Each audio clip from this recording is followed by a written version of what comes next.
Welcome back दोस्तों। आज अपने साथ रहने वाली है टीवीएस रॉनिन और आज के इस वीडियो के अंदर हम करने वाले हैं इसका एक कंप्लीट ओनरशिप रिव्यू। बाइक के ओनर से मिलेंगे और जानेंगे उन्होंने टीवीएस रॉनिन को जो है वो क्यों परचेज किया और अभी तक जितना भी यूज किया है उसके हिसाब से उनका कैसा कुछ एक्सपीरियंस जो है वो अपना रहने वाला है।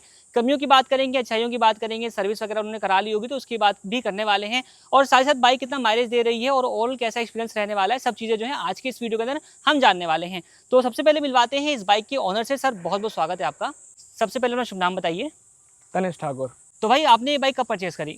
अक्टूबर में। अक्टूबर में, तो मतलब करीब करीब 8-9 महीने के आसपास इस बाइक को हो चुका है। हाँ जी। और अभी तक आपने इस बाइक को कितना चला दिया होगा? 6500 किलोमीटर अप्रॉक्स मैंने चला लिया। तो भाई एक अच्छा एक्सपीरियंस जो है बाइक के साथ आप कर चुके हैं। हाँ जी। तो ये जीएसटी से पहले आपने परचेस करी थी या जीएसटी अपडेट होने के बाद परचेस करी थी? जीएसटी अपडेट होने के बाद। कितने की आपको ऑन रोड कॉस्ट करी है? मेरे को मैक्सिमम 180। 180, वो भी दिल्ली के अंदर आपको पड़ी है। हाँ। और ये पर्टिकुलर कौन सा वेरिएंट रहने वाला है अपना?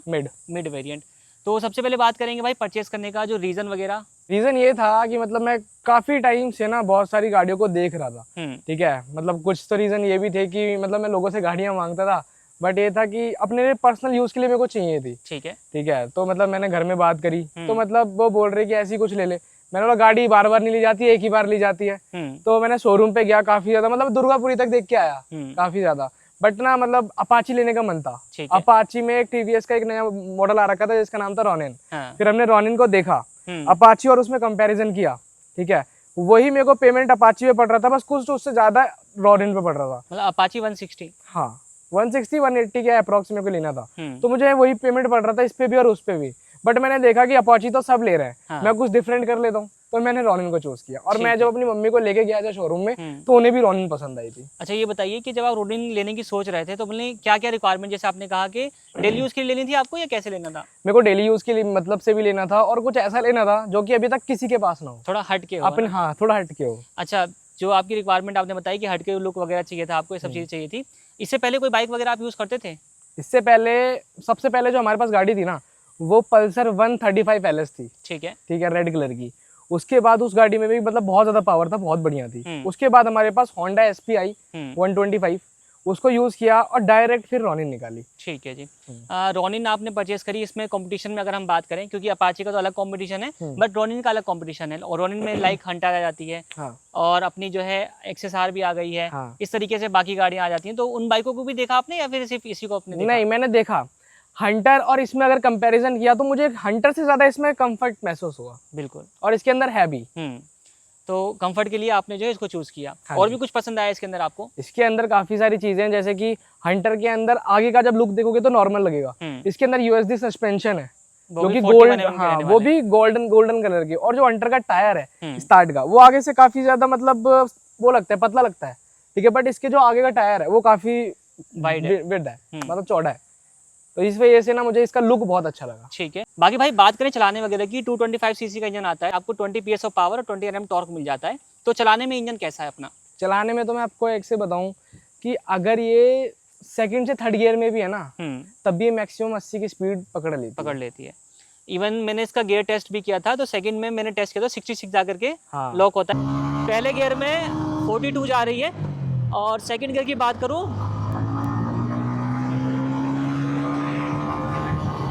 66 तक जो है वो अपना चली जाती है। तो एक अच्छा जो है वो आपको इसके अंदर टॉर्क वगैरह जो है वो देखने को मिल जाता है काफी ज्यादा। और चलाते टाइम जो इसका साउंड आता है ना वो किसी एग्जॉस्ट से कम नहीं। कंपनी फिटेड है, ऐसे एग्जॉस्ट है कि हमें एक्स्ट्रा से कुछ लगवाने की जरूरत नहीं है। बात करें चलाने की, दिल्ली सिटी में आप चला रहे हैं, हैंडलिंग वगैरह कैसी लगती है आपको? हैंडल अप्रॉक्स बताऊं तो मुझे ऐसा लगता है कि इसका हैंडल बुलेट से ज्यादा हैवी है, भारी लगता है मेरे को बहुत ज्यादा।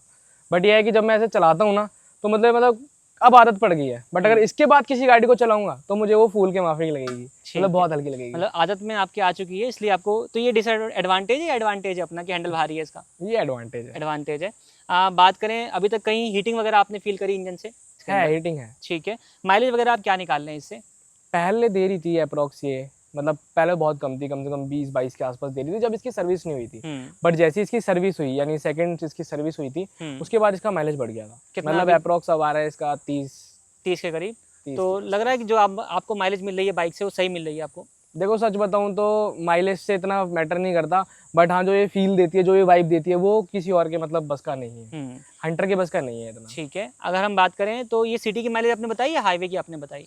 देखो सिटी में रहता है कि 19-20 का फर्क हो जाएगा, बस इससे ज्यादा फर्क नहीं है इसके अंदर। अप्रोक्सीमेटली 30-32 के आसपास का एवरेज ये रहने हाँ, वाला है। 30-32 के आसपास एवरेज रहने वाला है। बात करें ब्रेकिंग वगैरह की, अभी तक मैक्सिमम स्पीड आप क्या लेकर के गए होंगे इससे? 115। 115।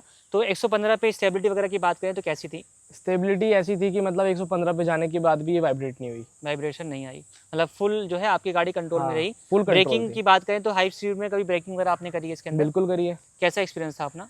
यूँ मान लो कि अगर ये हाई स्पीड में भी है ना, तो ये मुश्किल से मुश्किल ज़्यादा से ज़्यादा 10 से 20 मीटर की स्पीड वो कैप्चर करेगी जगह, और वहीं पे रुक जाएगी। और अगर हम इसमें अचानक भी ब्रेक मारते हैं ना, तो इसके अंदर ब्रेक भी ऐसे है कि गाड़ी एकदम से स्लिप नहीं होती है। ठीक है, डुअल चैनल एबीएस आता है मिड वेरिएंट के अंदर। अगर आप बेस वेरिएंट देख रहे हैं तो वहाँ पे सिंगल चैनल एबीएस आता है, तो ये डुअल चैनल एबीएस वाला वेरिएंट जो है अपना रहने वाला है। ब्रेकिंग आपको इसके अंदर पसंद आई है।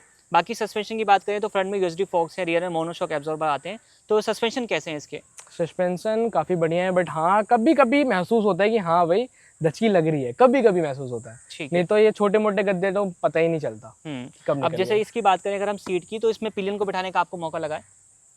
इसमें अगर 2 बंदे कंफर्टेबल बैठ रहे हैं तो बेटर है, बट अगर 3 बंदों के राइड की वो नहीं है, मतलब स्पेस कम पड़ जाता है। स्पेस कम पड़ जाता है। ठीक है, बाइक से 3 बंदे कभी बैठा के आपने चलाए हो तो बाइक से बैठा के तो मैंने 4 भी चलाए हैं। ठीक है, क्योंकि मैं यहाँ बैठ जाता हूँ, बाकी के पीछे बैठ जाता है। मेरे पास क्लिप भी है अगर आप ऐड करना चाहो तो। ठीक है, तो बाइक की परफॉर्मेंस में कहीं फर्क आपको देखने को मिला? नहीं, बाइक की परफॉर्मेंस में कोई फर्क नहीं है, बाइक की परफॉर्मेंस वन टॉप है भाई। ठीक है जी। हेडलाइट की बात करें तो एलईडी सेटअप आता है, चाहे हेडलाइट की बात करें चाहे टेल लाइट की बात करें, ऑल एलईडी आता है इसके अंदर। तो लाइट का रिस्पॉन्स नाइट टाइम में कैसा लगता है आपको? नाइट टाइम पे जब यहाँ से मतलब मान लो इसका जब वो चलता है, मतलब जो नॉर्मल इसकी लाइट रहती है वो तो एज ए फ्रंट पे रहती है, और जैसे इसका जो इसका फॉक्स स्टार्ट हो जाता है ना, वो सीधा मतलब अगर मान लो कोई बोर्ड लिखा है ना कि वेलकम, तो सीधा वहीं पे वो मारता है वो। ठीक है, मतलब हाई बीम इसका आपको ज्यादा अच्छा लगा है। और लो बीम पे अगर चलाना हो तो लो बीम के मतलब अगर आप नॉर्मल रोड पे जा रहे हो, कोई वैसे आपको जरूरत नहीं है ना अंधेरे में, तो लो बीम इनफ है। बाकी भाई को बैठाते हैं बाइक के ऊपर और जानते हैं कि हाइट वगैरह क्या रहने वाली है। तो भाई एक बार बैठिए इस पे। तो सर आपकी हाइट क्या रहने वाली है अपनी? 5'6". तो भाई की हाइट के हिसाब से अगर आप देखें तो दोनों पैर इस तरीके से जो है अपना रहने वाले हैं, मतलब एक पैर हल्का सा आपका उठा रहेगा।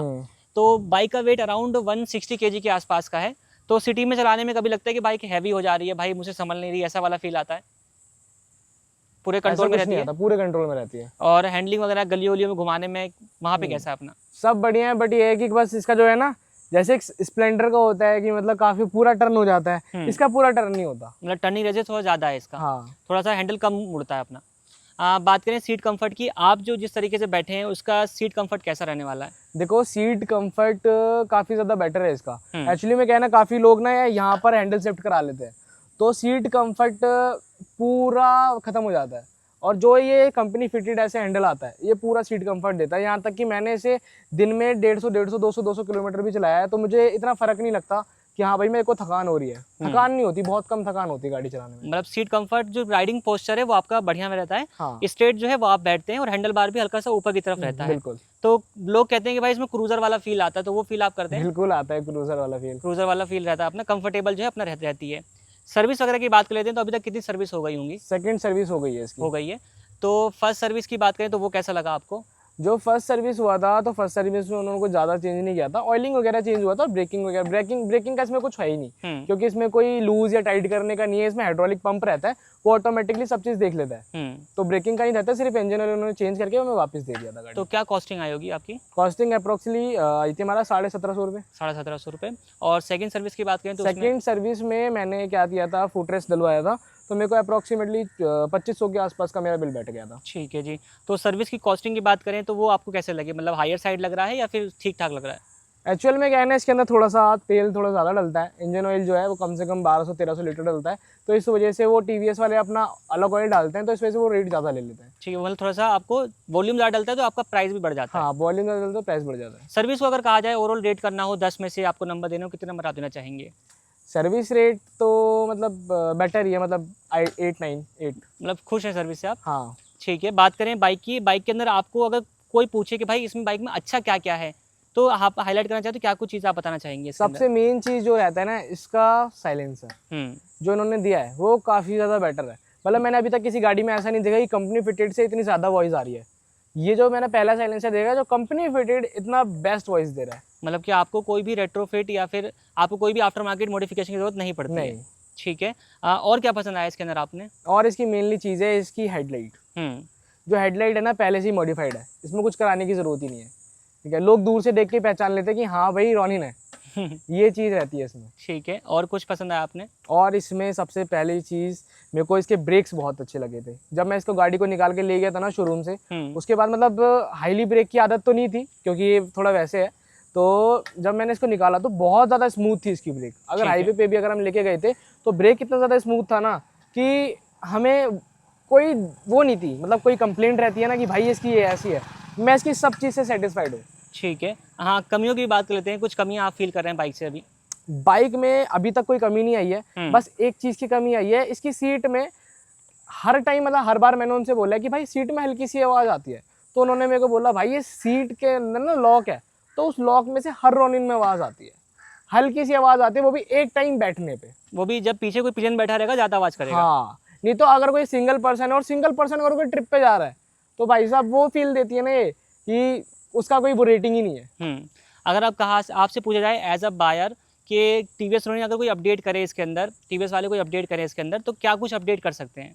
सबसे पहली चीज़ कि ये जो है ना जब निकलती है तो इसके अंदर कुछ भी मतलब एक्सेसरीज में जैसे कि ये फुट रेस्ट है, ठीक है, वाइजर है, ये कुछ नहीं मिलता।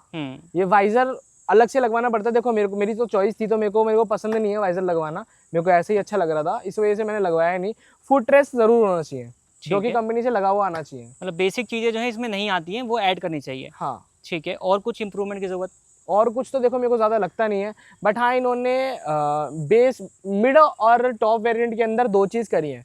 टॉप वेरिएंट में इन्होंने जो मडगार्ड है ना वो थोड़ा सा लंबा और चौड़ा दिया है, ठीक है, और जो मिड वेरिएंट है उसमें छोटा दिया है, उससे क्या लुक में फ़र्क आता है। तो ओवरऑल अगर मैं कहूँ आपसे कि इस बाइक को आपको नंबर देना हो, अब तक जितना भी आपने इस्तेमाल किया है, जो भी आपने यूज़ किया है, 10 में से कितने नंबर आप देना चाहेंगे? भाई 10 ऑफ 10 दूंगा। फुल मार्क्स रहने वाले हैं, मतलब कि रॉनिन से मैं फुल्ली सेटिस्फाइड हूँ। बीच में कभी मन किया भाई कि हंटर ले लेनी चाहिए थी, ऐसा कुछ माइंड में आया?